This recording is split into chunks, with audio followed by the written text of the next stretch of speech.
Bonjour. Tout engagement demande un discernement. Et le discernement, ça prend du temps. Le troisième volet de l'évangile que nous avons vu dans la vidéo précédente était comme ce temps de discernement. Discernement qui va conduire à une décision. S'engager à la suite de Jésus. Et le quatrième volet que nous regardons aujourd'hui, du chapitre 17, verset 11 jusqu'à la fin du chapitre 21 de l'évangile de Luc, se présente comme le temps de l'engagement. Nous avions découvert que le royaume était totalement gratuit.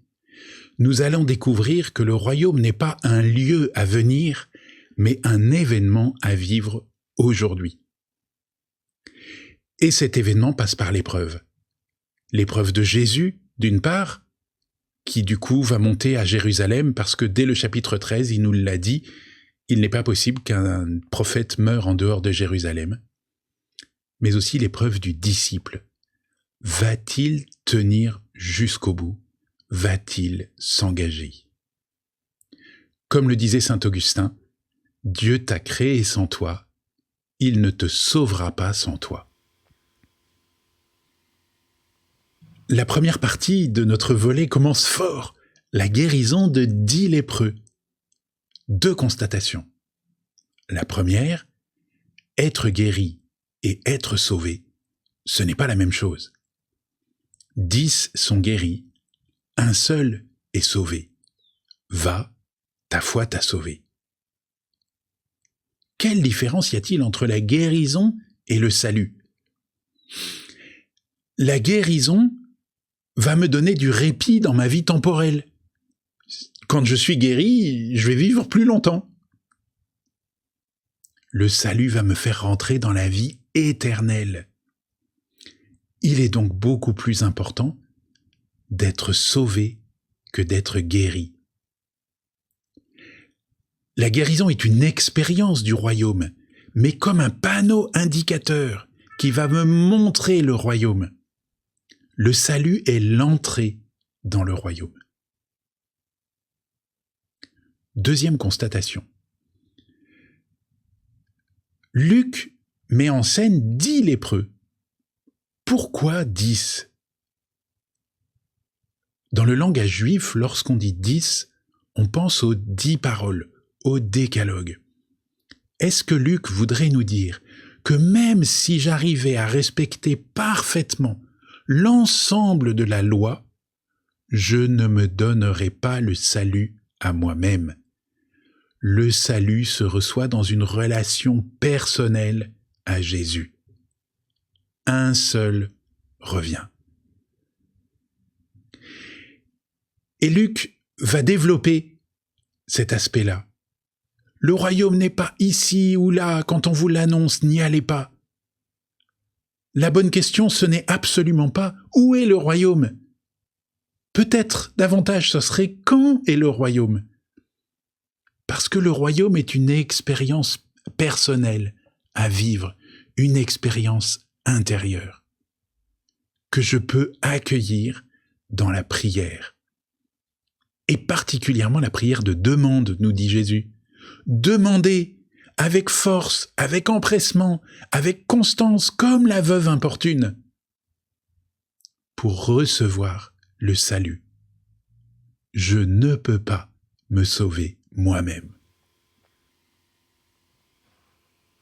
Nous ne pouvons pas nous donner le salut à nous-mêmes. Nous devons le recevoir de Jésus. C'est une des réalités probablement les plus douloureuses de notre vie. Nous rêvons tant de pouvoir nous sauver nous-mêmes. Mais dans ces moments-là, est-ce que nous ne ressemblons pas aux pharisiens qui se jugent supérieurs aux publicains? Jésus nous dit, devenez comme des enfants, comme des petits enfants. Mais c'est quoi la particularité d'un petit enfant? C'est certainement pas d'être mignon, gentil, sage, obéissant. Ceux d'entre nous qui ont des enfants le savent bien. La particularité du petit enfant, c'est qu'il est dépendant. Il ne peut que recevoir. Devenons comme ces enfants qui reçoivent de Jésus le salut. Sinon nous risquons de finir tristes comme ce notable riche.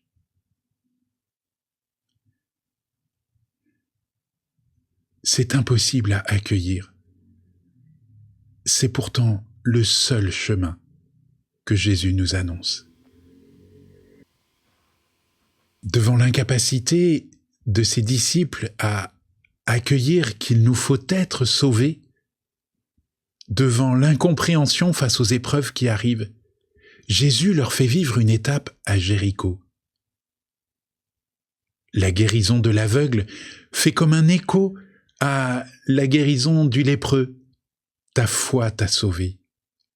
Le lépreux était samaritain, l'aveugle est juif. Le salut est pour tous. Et puis, entrer dans Jéricho, au chapitre 19, la rencontre avec Zachée. Elle met en scène des choses qui auraient pu empêcher Zachée de rencontrer Jésus. Tout d'abord, Zachée est chef. La recherche du pouvoir peut nous empêcher de rencontrer Jésus. Ensuite, Zachée est riche. L'autosuffisance peut nous empêcher de rencontrer Jésus. Enfin, Zachée est petit. Le complexe d'infériorité peut nous empêcher de rencontrer Jésus. Et pourtant, Zachée traverse tous ces risques en montrant qu'il souhaite voir Jésus. Et Jésus ne rate jamais une de ces occasions. Aujourd'hui, il me faut demeurer chez toi. Aujourd'hui, le salut est arrivé pour cette maison. Quand est le royaume? Aujourd'hui, maintenant. Cet aujourd'hui est très fort chez Luc. Rappelez-vous, aujourd'hui vous est né un sauveur. Aujourd'hui s'accomplit cette parole. Et puis un peu plus tard, aujourd'hui tu seras avec moi dans le paradis. Le royaume n'est pas pour demain. Le royaume est une expérience à vivre intérieurement, aujourd'hui, maintenant. Et notre responsabilité, c'est notre attitude face à ce royaume. Et c'est la parabole des mines. Comment est-ce que je me comporte avec le trésor que Jésus me confie? De la fin du chapitre 19 à la fin du chapitre 21, Jésus vient dans nos histoires. Comment allons-nous l'accueillir? La tension monte. Le début est dans un style assez dépouillé, nous avons l'impression de vivre comme un pèlerinage. Nous arrivons à proximité du mont des Oliviers, puis au mont des Oliviers, proche du temple, dans le temple. Il est déjà venu dans le temple à 12 ans, où il avait fait l'admiration des scribes et des grands prêtres. Aujourd'hui, il en est autrement. On veut le faire mourir. Dans le temple, il va être soumis à 3 polémiques. La première concerne l'autorité de son enseignement. Luc a volontairement détaché cette question du moment où Jésus va chasser les vendeurs du temple, car la question est bien la question de l'autorité de son enseignement. A-t-il les lettres de créance, les recommandations, le CV suffisant pour enseigner dans le temple? Par quelle autorité enseigne-t-il? Jésus, en quelque sorte, va leur retourner la question, en racontant la parabole des vignerons homicides. Et vous, êtes-vous pour ou contre le royaume de Dieu qui vient? Êtes-vous dans l'œuvre de Dieu ou contre l'œuvre de Dieu? La deuxième polémique est plus politique. Comment se comporter vis-à-vis de l'occupant romain? Faut-il payer l'impôt à César? Jésus a cette réponse délicieuse. Montrez-moi un denier. Et les grands prêtres lui montrent un denier. Mais par là même, cela signifie que c'est eux qui font rentrer l'effigie de César dans le temple, et pas Jésus. Rendez à César ce qui est à César, rendez à Dieu ce qui est à Dieu. Rendez à César ce qui est à César, les Romains sont d'accord avec ça. Les Zélotes, qui sont assez guerriers, y entendront peut-être un appel à la révolte. Faut-il rendre aux Romains la monnaie de leurs pièces ? Les hommes spirituels entendront qu'il faut séparer le lieu de la prière et le lieu du commerce. Chaque chose a sa place.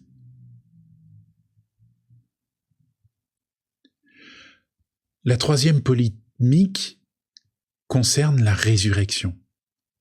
Les Sadducéens, qui ne croient pas en la résurrection, construisent un cas compliqué qui, au passage, tourne les pharisiens un peu en dérision parce que les pharisiens croient en la résurrection. Et la réponse de Jésus va être aussi simple que la question est compliquée. Oui, il y a une résurrection. Et après la résurrection, notre vie n'est pas gérée comme celle d'aujourd'hui. Elle est autre. Ces trois polémiques nous reposent la question que nous avions déjà abordée. Qui est Jésus ? Jésus est toujours dans le dialogue. Pour que chacun puisse se positionner personnellement. Comment est-ce que je réponds à l'amour de Dieu ? Je l'accueille, je n'en veux pas, je le rejette. Ma réponse est libre. C'est ça, la foi. Méfions-nous des faux prophètes. Et si les signes des temps sont inquiétants, Jésus vient nous redresser. Luc n'annonce pas une résurrection de la chair dans un monde à venir, parce que pour Luc, en quelque sorte, il n'y a pas un avenir meilleur, il y a un présent meilleur. Le royaume est dès maintenant. Est-ce que je l'accueille ? Je rentre dedans ? Par la prière, je peux m'ouvrir à cette présence de Dieu, ici et maintenant. Les disciples l'ont-ils compris ? Ils sont comme absents. Pour la lecture de la Bible, je vous invite à lire ce passage de l'évangile de Luc, à partir du chapitre 17, verset 11, jusqu'à la fin du chapitre 21.